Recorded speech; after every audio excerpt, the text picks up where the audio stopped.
Bismillahirrahmanirrahim. Assalamualaikum warahmatullahi wabarakatuh. Alhamdulillah wa bihi nasta'inu ala umuri dunya din wassalatu wassalamu ala sayyidina Muhammadin khatami anbiya wa mursalin wa ala alihi washabihi ajmain amma ba'du. Perkenalkan, saya perwakilan dari kelompok 7 mata kuliah Sejarah Islam Indonesia masa klasik yang didosenkan oleh dosen pengampu Bapak Firman, ingin membawakan tema yaitu perkembangan agama dan kebudayaan Islam dari buku Sejarah Nasional Indonesia bab keempat. Adapun dari kelompok 7 ini beranggotakan saya sendiri, lalu teman saya Muhammad Imam Farhan Ajilan dan Siti Nursipa Fatimah. Lalu selanjutnya ada sub atau table of contents atau sub pembahasan, yaitu ada saluran-saluran islamisasi, ada mazhab-mazhab dan aliran, dan juga yang terakhir ada pemikiran Islam dan pengaruhnya. Maka yang pertama ada saluran-saluran islamisasi.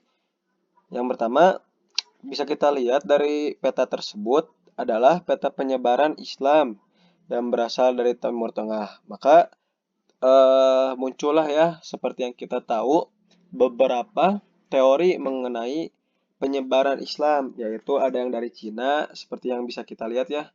Dari Cina sendiri itu ada yang dari Guangzhou, yang dimana kelak datang ke Nusantara melalui Selat Malaka, Semenanjung Malaka. Selanjutnya ada juga yang dari India.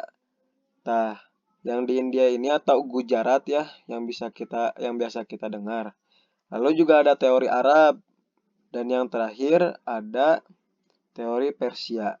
Nah, teori-teori ini yang diakali oleh Snodgrass ataupun Buya Hamka ataupun Husein Jayaningrat, dan juga yang terakhir ada Slamet Mulyana. Ini tidak terlepas ya dari yang akan kita bahas selanjutnya, yaitu saluran-saluran islamisasi. Nah, ini adalah peta lainnya yang lebih terperinci mengenai kedatangan Islam khususnya di area Asia Tenggara. Maka yang pertama, yang paling pokok dan yang paling utama adalah saluran islamisasi lewat perdagangan, di mana yang kita tahu ya dari 4 teori ini, empat-empatnya adalah teori yang disangkutkan atas islamisasi melalui saluran perdagangan. Dikarenakan kedatangan orang negeri luar kepada Nusantara itu diniatkan pada awalnya untuk berdagang. Maka setelah berdagang, mereka mengenalkan Islam lah lewat perdagangan tersebut. Setelah mengenalkan, maka dilanjutkan kepada saluran-saluran ataupun metode-metode lainnya gitu. Adapun saluran islamisasi lewat perdagangan ini sendiri berlangsung dari abad ke-7 sampai abad ke-15. Nah, adapun dari pedagang-pedagangnya itu juga tadi dari Arab ataupun dari Cina dan juga dari Gujarat ataupun India. Nah, selanjutnya pasti para pedagang-pedagang ini juga yang datang kepada Nusantara untuk melakukan komisi dan juga kegiatan ekonomi kepada kolega ataupun rekan-rekannya, pasti berjalan lama tidak sebentar untuk melakukan perdagangan tersebut. Maka dari perdagangan tersebut muncullah komunitas-komunitas atau perkampungan di pesisir-pesisir ataupun di wilayah ekonomis atau wilayah kepasaran tersebut. Seperti kampung Arab ataupun kampung para pedagang Islam lainnya gitu. Seperti kampung Pekojan yang berada di Semarang ataupun kampung Pekojan yang berada di Jakarta.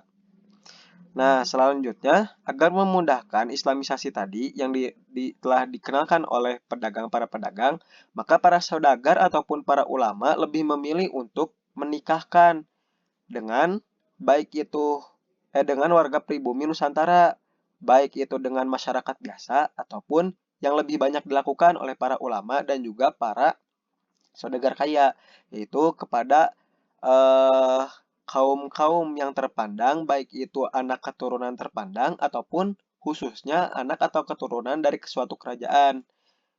Nah, biasanya dilakukan kepada kerajaan-kerajaan yang belum masuk Islam. Adapun tujuannya tersebut, yang pertama, dengan pernikahan antar agama dapat menimbulkan salah satunya khususnya para pengantin yang belum Islam untuk masuk Islam terlebih dahulu sebagai persyaratan pernikahan.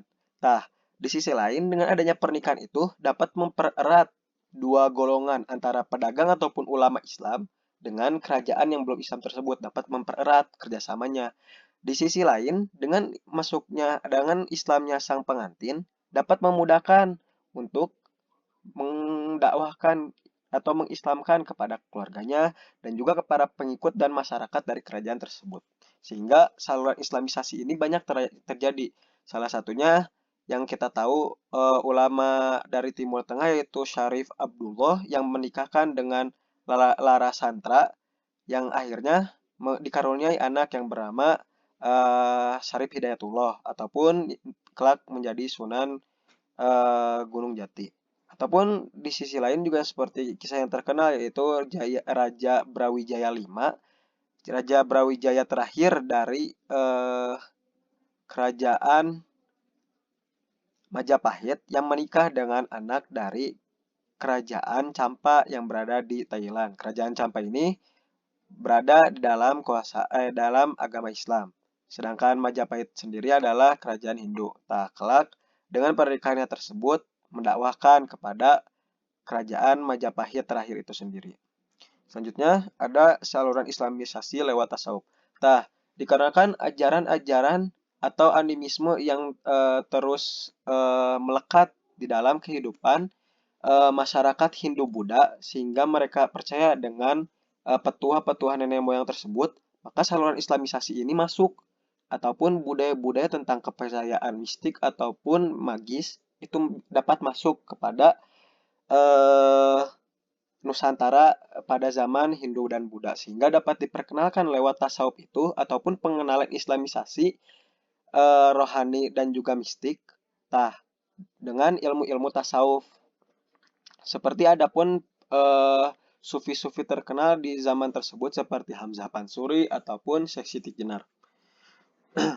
Selanjutnya ada saluran islamisasi lewat pendidikan. Maka setelah dikenalkan ya khususnya di suatu kerajaan atas ajaran Islam, maka perlu juga adanya pendidikan gitu. Baik itu dalam keagamaan di kerajaan ataupun di masyarakat. Di kerajaan biasanya para raja ataupun para pembesar-pembesar mengundang eh, para wali ataupun para ulama dari Timur Tengah langsung untuk mengajar keturunan-keturunannya di kerajaan. Ataupun dari di masyarakat sendiri biasanya kedatangan seorang wali ataupun ulama yang ikhlas untuk mengajarkan kepada masyarakat sehingga dibentuklah lembaga pengajaran yang dinamakan pesantren. Adapun budaya pesantren itu sendiri sebenarnya budaya dari budaya dari Hindu dan Buddha yang dimana mereka mengadakan suatu lembaga pengajaran atas Hindu dan Buddha lalu dibudayakan kembali oleh agama Islam dan juga dimodifikasi dengan pengajaran-pengajaran dan penyebaran agama Islam melalui lembaga pesantren tersebut. Selanjutnya ada saluran islamisasi lewat seni di mana bisa kita lihat ya.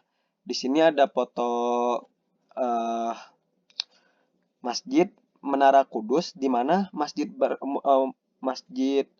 Menara Kudus ini bernuansa seperti Hindu dan Buddha yang terletak dari bangunan candi yang terdapat dari menara tersebut. Tapi di sisi lain ini didapatkan dari modifikasi atas bangunan-bangunan yang terbiasa dalam kehidupan Hindu dan Buddha lalu dimodifikasi oleh Islam khususnya dalam bangunan menara masjid tersebut.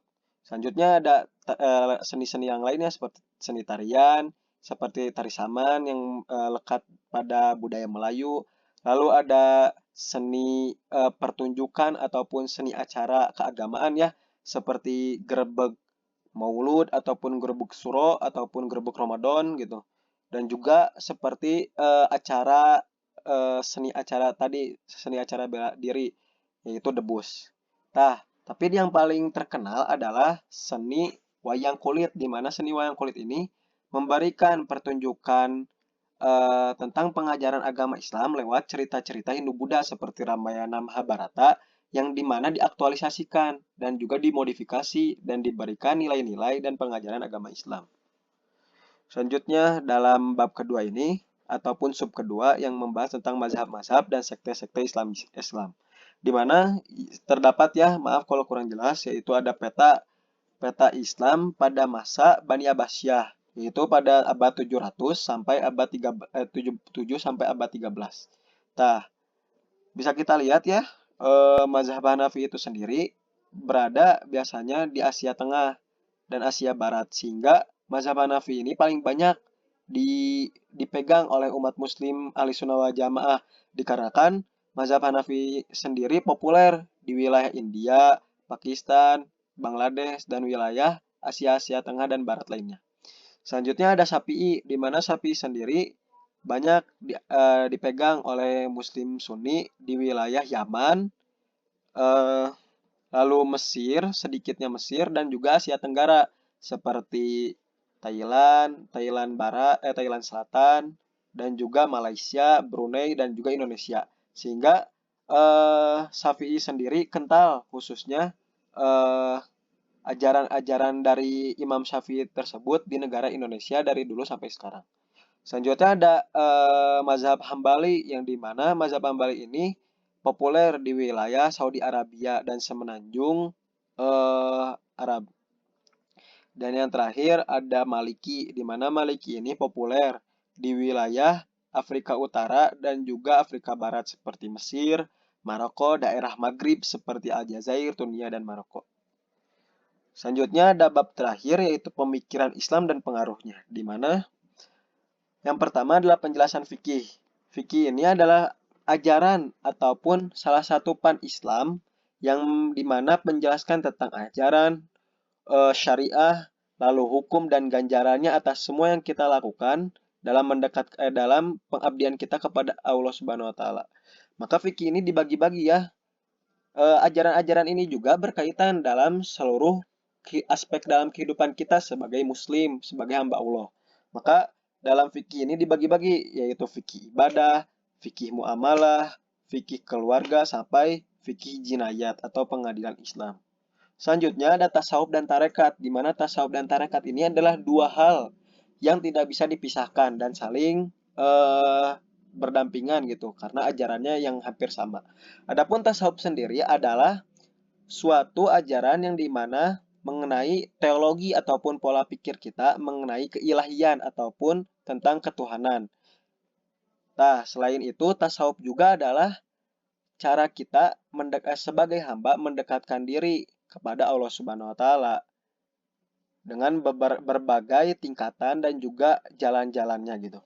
Nah, makanya dari tasawuf sendiri banyak bentukannya. Ada tasawuf ibadah, ada tasawuf akhlaki yang digagas oleh Imam Al-Ghazali, ataupun ada tasawuf filosofi, adapun tasawuf moderat, tasawuf kolbi, tasawuf cinta, dan lain-lainnya gitu. Nah, selanjutnya ada tarekat. Tarekat ini adalah suatu jalan tasawuf yang dimana jalan tersebut mendampingi kita kepada pengabdian kita kepada Allah Subhanahu wa taala.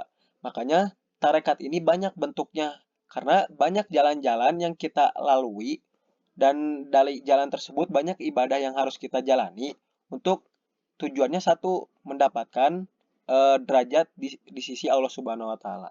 Nah, adapun tarekat-tarekat terkenal yang diajarkan, yang bahkan sampai ke Indonesia sendiri, seperti tarekat Tijaniyah yang dibawa oleh Syekh Roniri, lalu ada tarekat Naksabandaniyah, dan juga ada tarekat Qadariyah. Mungkin cukup sekian yang bisa saya sampaikan, kurang lebihnya mohon maaf. Wassalamualaikum warahmatullahi wabarakatuh.